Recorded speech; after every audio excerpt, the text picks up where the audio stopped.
ನಮಸ್ಕಾರ. ಈ ಹೊತ್ತಿಗೆ ಭಾರತದ ಶಿಕ್ಷಣ ಸಚಿವಾಲಯ ನೂತನ ಶಿಕ್ಷಣ ನೀತಿಯ ಶಿಫಾರಸುಗಳನ್ನು ಮಾಡಿದೆ. ಅದರ ಅನ್ವಯವನ್ನು ಕೂಡ ಹಲವು ಆ, ರಾಜ್ಯಗಳು ಅಳವಡಿಸೋದಕ್ಕೆ ಮಾರ್ಗದರ್ಶಿಗಳನ್ನ ನೀಡಿದೆ.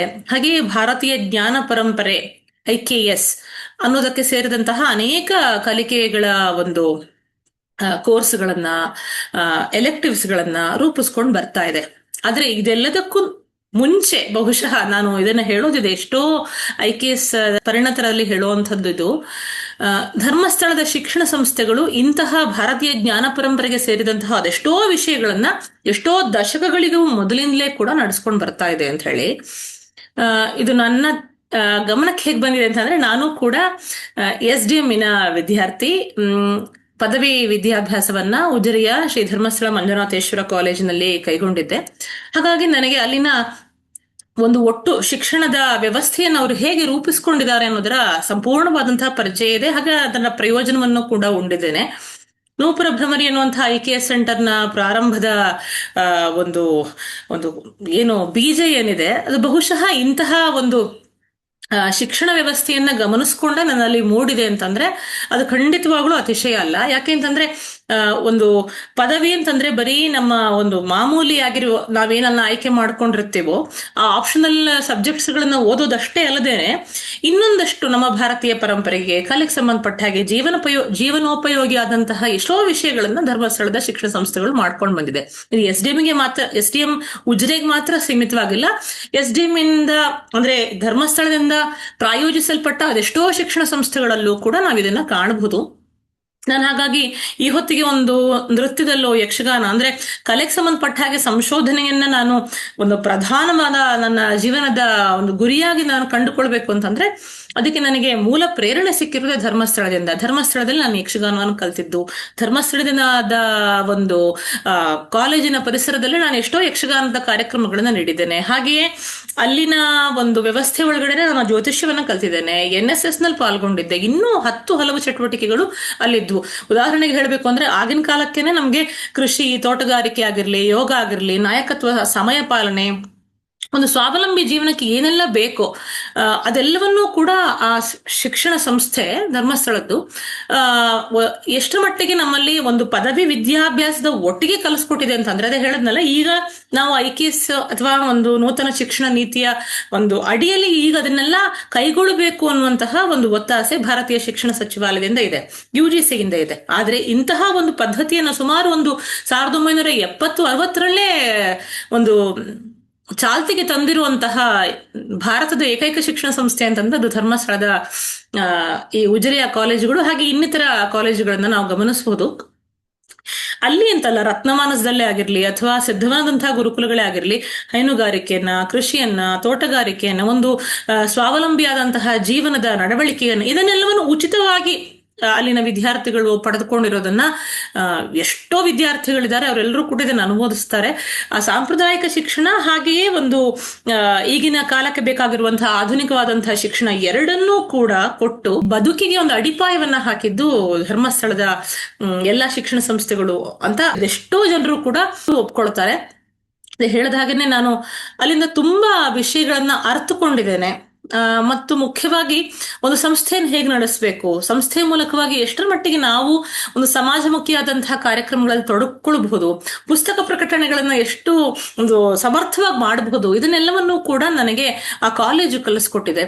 ಧರ್ಮಸ್ಥಳದ ವ್ಯವಸ್ಥೆ ಕಲಿಸ್ಕೊಟ್ಟಿದೆ. ಅದೆಷ್ಟೋ ನಾನು ಸಮ್ಮೇಳನಗಳಲ್ಲಿ ಭಾಗವಹಿಸಿದ್ದೇನೆ. ತುಳು ಸಮ್ಮೇಳನ ಆಗಿರ್ಲಿ ಅಥವಾ ನಡಾವಳಿ ಆಗಿರ್ಲಿ ಅಥವಾ ಇನ್ನೂ ಒಂದು ಹಲವಾರು ಸಮ್ಮೇಳನಗಳಲ್ಲಿ ನಾನು ಗಮನಿಸಿದ್ದೇನೆ, ಕಾರ್ಯಕ್ರಮಗಳಲ್ಲಿ ನರ್ತಿಸಿದ್ದೇನೆ, ಯಕ್ಷಗಾನದ ಪ್ರದರ್ಶನವನ್ನ ಕೊಟ್ಟಿದ್ದೇನೆ.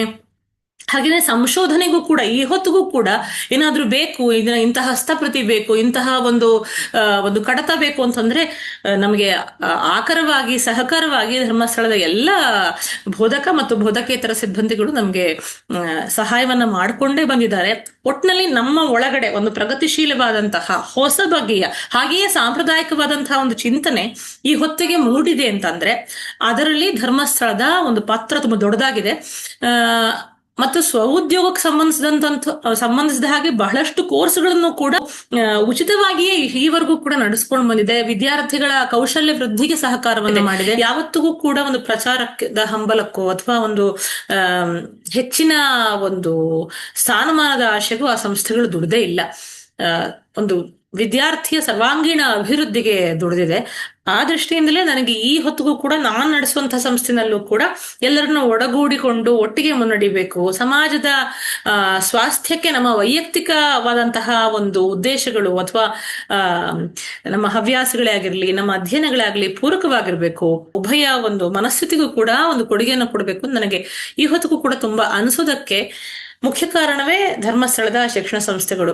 ಅಲ್ಲಿ ಕಲ್ತಿರುವಂತಹ ಪಾಠಗಳಾಗಿರ್ಲಿ ಅಥವಾ ಒಂದು ಸಂಶೋಧನೆಯ ಒಂದು ಮಜಲುಗಳಾಗಿರ್ಲಿ ಅಥವಾ ಇನ್ನೊಂದು ಸಾಂಸ್ಕೃತಿಕವಾದಂತಹ ಚೈತನ್ಯವಾಗಿರ್ಲಿ, ಇದೆಲ್ಲವೂ ಕೂಡ ತುಂಬಾ ತುಂಬಾ ವಿಶಿಷ್ಟವಾಗಿದೆ. ಹಾಗೆ ಅಲ್ಲಿನ ಸ್ನೇಹವೂ ಕೂಡ ವಿಶಿಷ್ಟವಾಗಿದೆ. ಹಾಗಾಗಿ ಎಲ್ಲ ದೃಷ್ಟಿಯಿಂದಲೂ ಕೂಡ ನಾನು ತುಂಬಾ ಪ್ರಯೋಜನವನ್ನು ಮುಂದಿದ್ದೇನೆ. ನನ್ನ ಥರದ ಇನ್ನೆಷ್ಟೋ ವಿದ್ಯಾರ್ಥಿಗಳು ಇದೇ ತರದ ಮಾತನ್ನೇ ಹೇಳಿಯಾರಷ್ಟೇ.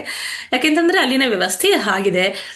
ಪ್ರಯೋಜನವನ್ನ ಪಡ್ಕೊಳ್ತೀನಿ ಅನ್ನುವಂತಹ ಸದಭಿರುಚಿ ಇರುವಂತಹ ಯಾರಿಗೂ ಕೂಡ ಧರ್ಮಸ್ಥಳದ ಶಿಕ್ಷಣ ಸಂಸ್ಥೆಗಳು ನಿರಾಕರಿಸಿಯೇ ಇಲ್ಲ. ಹಾಗಾಗಿ ನಾನು ಈ ಹೊತ್ತಿಗೆ ಏನು ಬೆಳೆದಿದ್ದೇನೋ ಯಕ್ಷಗಾನದ ಮೂಲಕವೋ ನೃತ್ಯದ ಮೂಲಕವೋ ಇಷ್ಟರ ಮಟ್ಟಿಗೆ ಕಂಡುಕೊಳ್ಳೋದಕ್ಕೆ ಆ ದೊಡ್ಡ ವ್ಯಾಪ್ತಿ ಇದೆ ಅಲ್ಲ, ವೈಶಾಲ್ಯ ಇದೆ ಅಲ್ಲ, ಅದಕ್ಕೆ ಅಲ್ಲಿನ ಒಂದು ಪರಿಸರವೇ ಕಾರಣ, ಹಾಗೆ ಅಲ್ಲಿನ ಒಂದು ಬೋಧನೆಯ ಕಾರಣ, ಹಾಗೆಯೇ ಆ ಮನಸ್ಥಿತಿಯ ಕಾರಣ ಅಂತ ಹೇಳೋದಕ್ಕೆ ಇಷ್ಟಪಡ್ತೀನಿ. ಅಷ್ಟರ ಮಟ್ಟಿಗೆ ವೈಶಾಲ್ಯ ಇರುತ್ತೆ. ಈ ದೃಷ್ಟಿಯಿಂದ ಯೋಚನೆ ಮಾಡಿದಾಗ ನಾನು ನನ್ನ ಯಕ್ಷಮಾರ್ಗ ಮುಖರವನ್ನು ಮುದ್ರಾಣವನ್ನು ಅವರಿಗೆ ಅರ್ಪಿಸಿದ್ದು ಪೂಜ್ಯ ಧರ್ಮಾಧಿಕಾರಿಗಳಿಗೆ ಹಾಗೆ ಹೇಮಾವತಿ ಅಮ್ಮನವರ ಒಂದು ಸನ್ನಿಧಾನದಲ್ಲಿ ಅರ್ಪಿಸಿರುವಂಥದ್ದು ನಂದೇನೂ ವಿಶೇಷ ಅಲ್ಲ. ಹಾಗೆ ನೋಡಿದ್ರೆ ಅವರೇ ಕಾರ್ಯಕ್ರಮವನ್ನು ನಡೆಸ್ಕೊಟ್ರು, ಅದಕ್ಕೆ ಪೋಷಣೆಯನ್ನು ಪುರಸ್ಕಾರವನ್ನು ಕೊಟ್ರು. ಅದರಿಂದ ನಾನು ತುಂಬಾ ಒಂದು ಅಭಿಮಾನದಿಂದ ಯಾವತ್ತಿಗೂ ಕೂಡ ಸ್ಮರಿಸ್ಕೊಳ್ಳುವಷ್ಟರ ಮಟ್ಟಿಗೆ ನಾನು ಅದನ್ನ ನೆನಪಿನಲ್ಲಿ ಇಟ್ಕೊಳ್ಳೋ ತರ ಅದಿದೆ. ಹಾಗಾಗಿ ಒಟ್ಟು ವ್ಯವಸ್ಥೆ ಯಾವ ತರ ಒಬ್ಬ ವಿದ್ಯಾರ್ಥಿಯನ್ನು ರೂಪಿಸಬಹುದು, ಎಷ್ಟರ ಮಟ್ಟಿಗೆ ಗಟ್ಟಿಗೊಳಿಸಬಹುದು ಅನ್ನೋದಕ್ಕೆ ಧರ್ಮಸ್ಥಳದ ಶಿಕ್ಷಣ ಸಂಸ್ಥೆಗಳು ಎಲ್ಲ ಕಾಲಕ್ಕೂ ಕೂಡ ಒಂದು ಆದರ್ಶಪ್ರಾಯವಾಗಿ ಅಭಿಮಾನದಿಂದ ನಾನು ಅದನ್ನ ಹೇಳೋದಕ್ಕೆ ಇಷ್ಟಪಡುತ್ತೆ. ಇಂತಹ ಹಲವು ವಿಷಯಗಳ ಬಗ್ಗೆ ನೀವು ತಿಳ್ಕೊಳ್ಬೇಕು ಅಂದ್ರೆ ಧರ್ಮಸ್ಥಳದಲ್ಲಿ ಶ್ರೀ ಮಂಜುನಾಥ ಸ್ವಾಮಿಯ ದರ್ಶನ, ಅಣ್ಣಪ್ಪ ಸ್ವಾಮಿಯ ದರ್ಶನ ಅಷ್ಟೇ ಅಲ್ಲದೇನೆ ಧರ್ಮಸ್ಥಳದ ಇಡೀ ವ್ಯವಸ್ಥೆಯನ್ನ ಒಂದು ಕಣ್ಣು ತುಂಬಿಕೊಳ್ಳೋದಕ್ಕೆ ಅಧ್ಯಯನ ಪ್ರವಾಸವನ್ನು ಮಾಡಬೇಕು, ಸಂಶೋಧನಾ ಪ್ರವಾಸವನ್ನು ಮಾಡಬೇಕು, ರತ್ನಮಾನಸವನ್ನು ನೋಡಬೇಕು, ಸಿದ್ಧವನ ಗುರುಕುಲವನ್ನು ನೋಡಬೇಕು, ಧರ್ಮಸ್ಥಳದ ಸಂಸ್ಥೆಗಳನ್ನು ನೋಡಬೇಕು, ಅಲ್ಲಿನ ಮುದ್ರಣಾಲಯದ ವ್ಯವಸ್ಥೆಯನ್ನು ನೋಡಬೇಕು, ಆ ಕಡೆಯಿಂದ ಮ್ಯೂಸಿಯಂ ಇದೆ. ಪ್ರತಿಯೊಂದನ್ನು ಕೂಡ ನಾವು ಬಗೆ ಹೊಕ್ಕಾಗ ಮಾತ್ರ ಧರ್ಮಸ್ಥಳ ಯಾವ ನೆಲೆಯಲ್ಲಿ ಇಡೀ ಒಂದು ಬದುಕಿನ ಕೋನಗಳನ್ನು ಕೂಡ ಗಮನಿಸ್ಕೊಂಡು ಬಂದಿದೆ ಅನ್ನೋದನ್ನ ನಮ್ಗೆ ಅರ್ಥ ಮಾಡ್ಕೊಳ್ಳೋದಕ್ಕೆ ಸಾಧ್ಯ.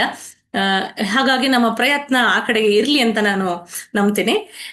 ಇದ್ರ ಬಗ್ಗೆ ಡಾಕ್ಟರ್ ಡಿ ವೀರೇಂದ್ರ ಹೆಗ್ಗಡೆ ಅವರು, ನಮ್ಮ ಪೂಜ್ಯ ಧರ್ಮಾಧಿಕಾರಿಗಳು ಹೇಳುವಂತಹ ಒಂದೆರಡು ಮಾತುಗಳನ್ನು ಕೂಡ ಕೇಳ್ಕೊಂಡು ಬರೋಣ ಬನ್ನಿ. ಈಗ ಬೇರೆ ಬೇರೆ ವಿದ್ಯಾಸಂಸ್ಥೆಗಳು, ಈಗ ನಮ್ಮ ಅನೇಕ ದೇವಸ್ಥಾನಗಳು ವಿದ್ಯಾಸಂಸ್ಥೆ ನಡೆಸ್ತಾ ಇದ್ದಾರೆ. ಅದರ ಉದ್ದೇಶ ಏನು? ಅಲ್ಲಿ ಸಂಸ್ಕಾರ ಸಿಗಬೇಕು, ಸಂಸ್ಕೃತಿ ರಕ್ಷಣೆ ಆಗಬೇಕು, ಸಣ್ಣ ವಯಸ್ಸಲ್ಲೇ ಮಕ್ಕಳಿಗೆ ಭಗವತ್ ಚಿಂತನೆ ಬರಬೇಕು, ಧಾರ್ಮಿಕ ಚಿಂತನೆ ಬರಬೇಕು, ಸೇವಾ ಮನೋಭಾವ ಬರಬೇಕು ಅಂತೇಳಿ. ಹಾಗಾಗಿ ಇದರ ಅರ್ಥವೇ ಉದ್ದೇಶವೇನು ಅಂತಂದರೆ ಶಿಕ್ಷಣದ ಜೊತೆಗೆ ನೈತಿಕತೆ ಮತ್ತು ಸಂಸ್ಕಾರ ಕೊಡುವಂಥ ಕಾರ್ಯಕ್ರಮಗಳು ರೂಪಿಸಬೇಕು.